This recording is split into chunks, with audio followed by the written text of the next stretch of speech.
Bapak, Mama, saudara-saudara yang diberkati Tuhan, Shalom. Shalom. Panas kok. Memangnya karena musim hujan, tapi hujan juga tidak turun-turun, jadi kita merasa panas. Tapi kalau merasa panas ada sukacita kosonde. Ada kosonde. Ya kalau ada, nah silakan kita saling berjabat tangan satu dengan yang lain sambil tersenyum dulu. Karena panas ini bikin kita hanya kipas-kipas. Ya baik, terima kasih. Bapak, Mama, saudara-saudara yang diberkati Tuhan, selamat hari Minggu untuk kita semua. Selamat berjumpa kembali dalam ibadah Minggu saat ini. Nah di minggu ini kita telah memasuki minggu kedua di tahun baru, di tahun 2025, dan juga minggu ini merupakan minggu pertama Epifani. Nah Epifani ini berasal dari bahasa Yunani yaitu koine. Koine yang berarti manifestasi atau penampakan jelas. Artinya bahwa Epifani adalah penampakan Yesus secara jelas ke dunia melalui kelahirannya. Nah Epifani ini ditandai dengan pembaptisan Yesus oleh Yohanes Pembaptis sebagai awal karya pelayanannya di dunia ini, sesuai dengan bacaan kita tadi. Nah minggu Epifani ini kita rayakan selama 7 minggu sampai dengan tanggal 23 Februari. Dan sesudah itu barulah kita merayakan minggu-minggu sengsara Yesus.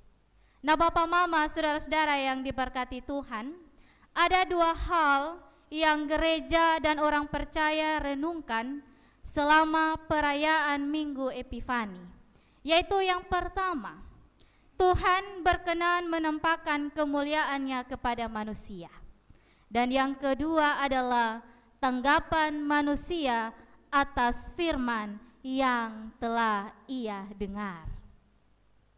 Nah Bapak, Mama, saudara-saudara yang diberkati Tuhan, untuk itu di minggu pertama Epifani ini kita beribadah dalam terang tema menjadi berkenan kepada Allah. Menjadi berkenan kepada Allah.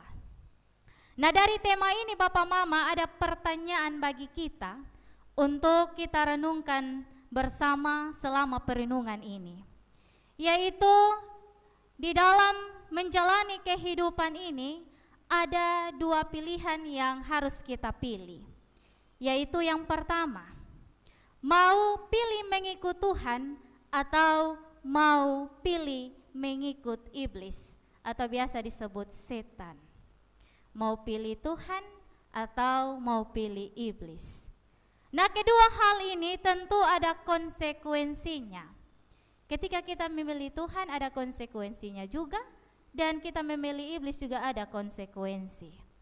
Nah ketika kita memilih Tuhan Bapak, Mama, maka ada kata larangan dan kepatuhan. Ada kata larangan dan kepatuhan. Sedangkan ketika kita memilih iblis atau setan, ada kata kebebasan. Ada kata kebebasan. Nah biasanya kita sebagai orang-orang muda secara tidak langsung kita memilih iblis atau setan. Itu dikarenakan bahwa kita sering memilih yang namanya kebebasan. Kita tidak mau diatur. Kita tidak mau diperintah. Maunya hidup menurut keinginan diri kita sendiri. Bahkan hidup yang mau kebebasan ini juga dipraktekkan oleh anak-anak kecil. Kita lihat anak sekarang, anak zaman sekarang, anak-anak kecil saja sudah mempraktekkan hal tersebut. Di mana kita lihat kalau kita, mungkin kita yang alami sendiri atau adik kita di rumah, kita baru perintah 1 kata, dia sudah 2-3 kata.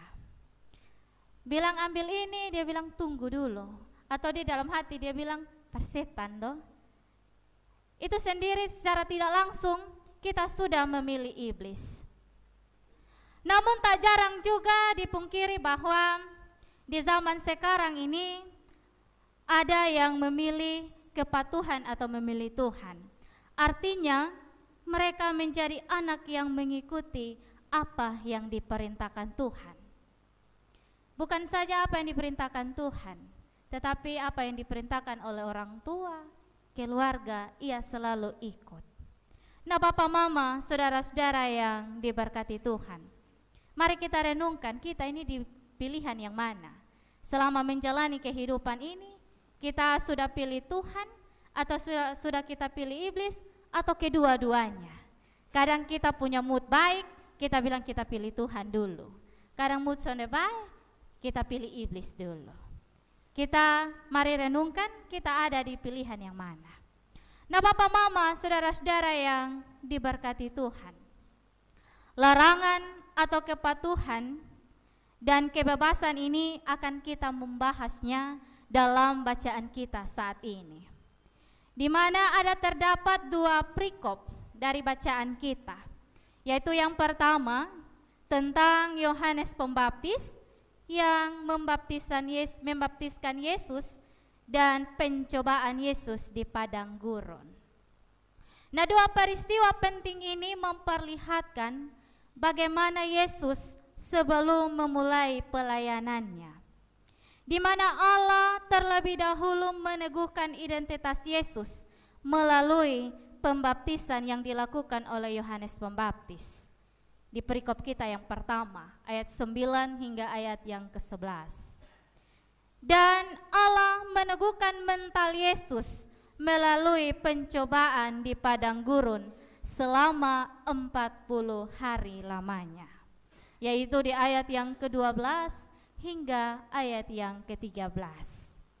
Nah, Bapak, Mama, saudara-saudara yang diberkati Tuhan, kita akan membahas satu persatu. Perikop pembaptisan Yesus ini ditandai dengan penggenapan seluruh kehendak Allah. Yesus tidak berdosa, tetapi kenapa ia harus dibaptiskan? Yesus tidak berdosa, tetapi kenapa ia harus dibaptiskan?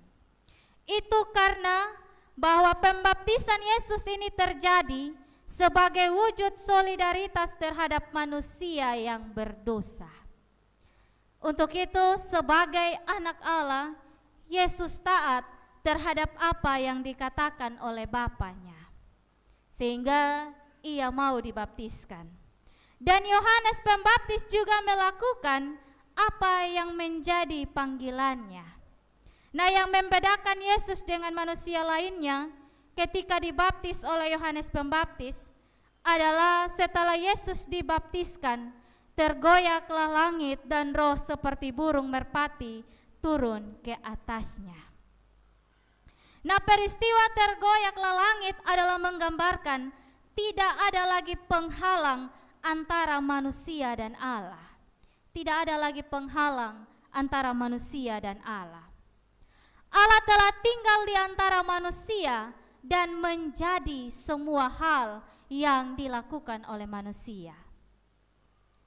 Dan peristiwa roh Allah pun turun atas Yesus berupa burung merpati adalah menggambarkan Allah telah tinggal di antara kita manusia. Untuk itu, Bapak, Mama, saudara-saudara yang diberkati Tuhan, ketika melihat hal itu, tentunya sepanjang perjalanan Yohanes Pembaptis membaptiskan setiap orang, ia terkejut. Karena tidak pernah terjadi hal yang demikian. Dan kita juga tahu bersama bahwa hal itu pun juga tidak terjadi selama ini. Atau ada yang pernah lihat setelah dibaptis di gereja, ada burung merpati yang datang hinggap di pundak? Saya rasa tidak ada, karena kalau sudah begitu pasti viral, pasti penampakan Yesus. Tapi selama ini belum ada. Untuk itu, Bapak, Mama, saudara-saudara yang diberkati Tuhan, perikop yang kedua adalah Yesus dicobai di padang gurun. Nah, di mana mengingatkan kita bahwa Yesus anak Allah saja dicobai oleh iblis. Tetapi hal yang menarik bahwa Yesus ini selalu taat terhadap apa yang diperintahkan oleh Bapanya. Hal ini terbukti di mana ketika Yesus berpuasa selama 40 hari, bayangkan orang kalau berpuasa selama 40 hari, dia sudah sangat lapar. Dan ketika di posisi Yesus, dia dicobai, kalau dia tidak taat saja, pasti dia sudah mengikut apa yang diperintahkan oleh iblis. Tetapi Yesus adalah anak Allah yang taat. Sehingga ketika dicobai oleh iblis dan dalam keadaan lapar pun ia tidak mengikuti. Dan Injil Matius dan Injil Lukas menjelaskan bahwa iblis mencoba Yesus dengan mengatakan bahwa jika engkau anak Allah, maka ubahlah batu ini menjadi roti. Ubahlah batu ini menjadi roti. Namun secara jelas Yesus menolak dan mengatakan bahwa ada tertulis, manusia bukan hidup dari roti saja, tetapi dari setiap firman yang keluar dari mulut Allah. Ketika mendengar hal itu, Bapak Mama, iblis tidak tinggal diam. Dia coba Yesus lagi dengan ia memanfaatkan kedudukan sebagai anak Allah untuk mendapatkan perlindungan khusus dari Allah, dan ia merayu Yesus untuk menjatuhkan dirinya dari bumbungan bait Allah. Dia merayu Yesus untuk menjatuhkan dirinya dari bumbungan bait Allah dan dipastikan bahwa Yesus ini anak Allah, maka Allah tidak akan melihat dia mendapat malapetaka. Tetapi Yesus juga dengan keras menolak bahwa janganlah engkau mencobai Tuhan Allahmu. Itu sudah cobaan yang kedua yang dialami oleh Yesus. Dan ketika itu iblis tidak tinggal diam lagi. Dia mencoba Yesus dengan ia memperlihatkan semua kerajaan dunia dan segala kemewahannya, dan ia menawarkan kepada Yesus, kalau kamu mau mendapatkan semuanya itu, maka sujudlah menyembah aku. Dia mencoba Yesus dengan menawarkan segala kemewahan, dan ia memerintah Yesus untuk menyembahnya. Ketika mendengar hal itu, Yesus selalu menegaskan bahwa hanya Allah sajalah yang patut disembah. Hanya Allah sajalah yang patut disembah. Nah, Bapak Mama, saudara-saudara yang diberkati Tuhan, Yesus menang atas pencobaan iblis. Dikarenakan tadi dikatakan bahwa Yesus adalah pribadi yang taat, yang selalu mengikuti apa maunya Tuhan Allahnya. Ia tidak mengikuti kehendaknya sendiri. Bayangkan kalau dia mengikuti kehendaknya sendiri, mungkin dia sudah mengubah batu menjadi roti. Tetapi ia selalu taat kepada Allah. Dia selalu menuruti apa yang diperintahkan oleh Allah. Untuk itu, Papa Mama, saudara-saudara yang diberkati Tuhan, dari perenungan ini ada beberapa hal yang menjadi pesan penting bagi kita untuk kita pulang dan kita renungkan bersama. Jangan hanya kita diam, duduk mendengarkan, tetapi kita pulang tidak melakukan. Yaitu yang pertama, tentu dalam dunia ini kita tidak terlepas dengan namanya pilihan-pilihan. Salah satu pilihan yang saya sudah katakan bahwa mau mengikut Tuhan atau mau mengikut iblis. Kebanyakan orang memilih pilihan yang membuat mereka senang, membuat mereka bahagia, dan membuat mereka mendapat keuntungan. Namun perlu kita ingat bahwa pilihan kita yang utama haruslah pada kehendak Tuhan. Biar dalam keadaan sedih, senang, susah, tetapi pilihan kita yang pertama harus tertuju kepada Tuhan. Ini merupakan suatu kewajiban kita sebagai orang percaya, dan ini tidak bisa ditawar-tawar. Tidak bisa ditawar-tawar. Haruslah kita mendahulukan Tuhan di dalam menjalani kehidupan ini. Dahulukan Tuhan dalam segala langkah kehidupan kita. Misalkan kita memberi diri untuk Tuhan, maka percayalah semua yang kita butuhkan akan diberikan oleh Tuhan. Tapi syaratnya yaitu yang pertama, kita harus memberi diri dulu, terlebih dulu untuk mengikut Tuhan.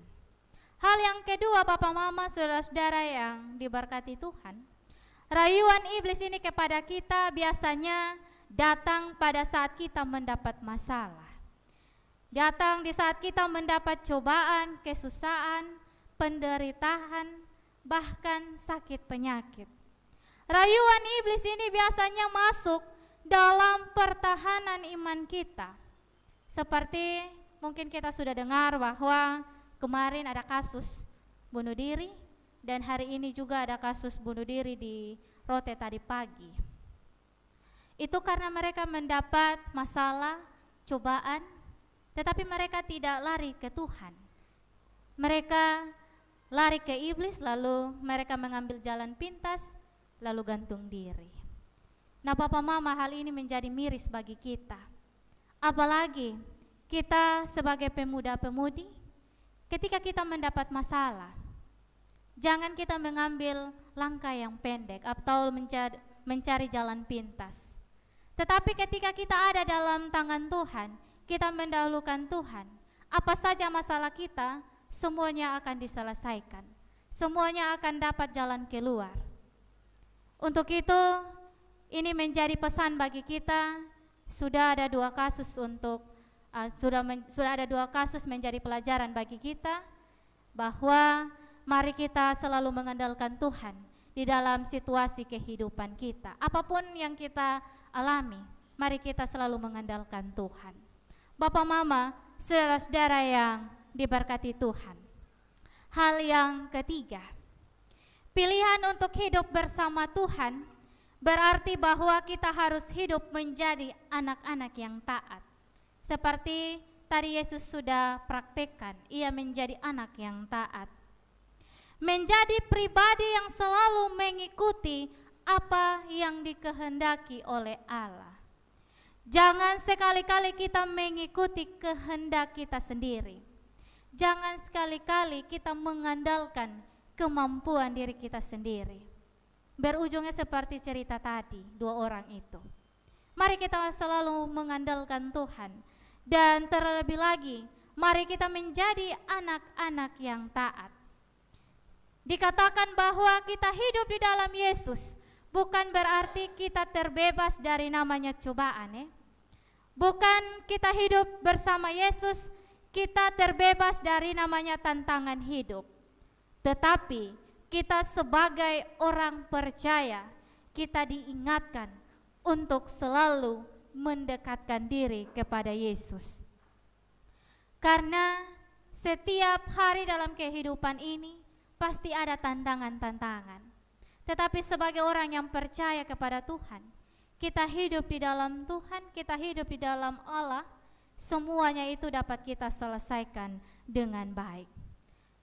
Yesus saja anak Allah dicobai, apalagi kita manusia yang berdosa ini. Pasti kita akan dicobai terus-menerus. Tetapi kita hidup di dalam Tuhan, iman percaya kita akan dikuatkan, sehingga kita dapat menyelesaikan cobaan tantangan yang kita alami di dalam kehidupan ini. Untuk itu, Bapak Mama, saudara-saudara yang diberkati Tuhan, memang tidak dipungkiri bahwa dalam dunia ini banyak tawaran-tawaran yang membuat kita tergiur. Tetapi marilah kita melihat tawaran-tawaran itu, apakah menguntungkan kita selamanya atau tidak. Jangan hanya menguntungkan kita sesaat, lalu kita menderita sepanjang hari. Untuk itu Bapak Mama, saudara-saudara yang diberkati Tuhan, sekali lagi, di ibadah ini kebanyakan kita sebagai orang-orang muda, cobaan yang mungkin datang dalam diri kita adalah mencari pasangan hidup. Banyak kasus yang sudah terjadi bahwa terkadang anak-anak muda mereka menyangkal Yesus. karena mereka sudah mendapatkan apa yang mereka inginkan dari pasangan mereka, sehingga mereka tidak segan untuk menyangkal Yesus. Nah, hal ini menjadi pesan bagi kita, Bapak, Mama, saudara-saudara yang diberkati Tuhan. Diingatkan kembali kepada kita bahwa semua ada di tangan Tuhan, semua ada di kendali Tuhan.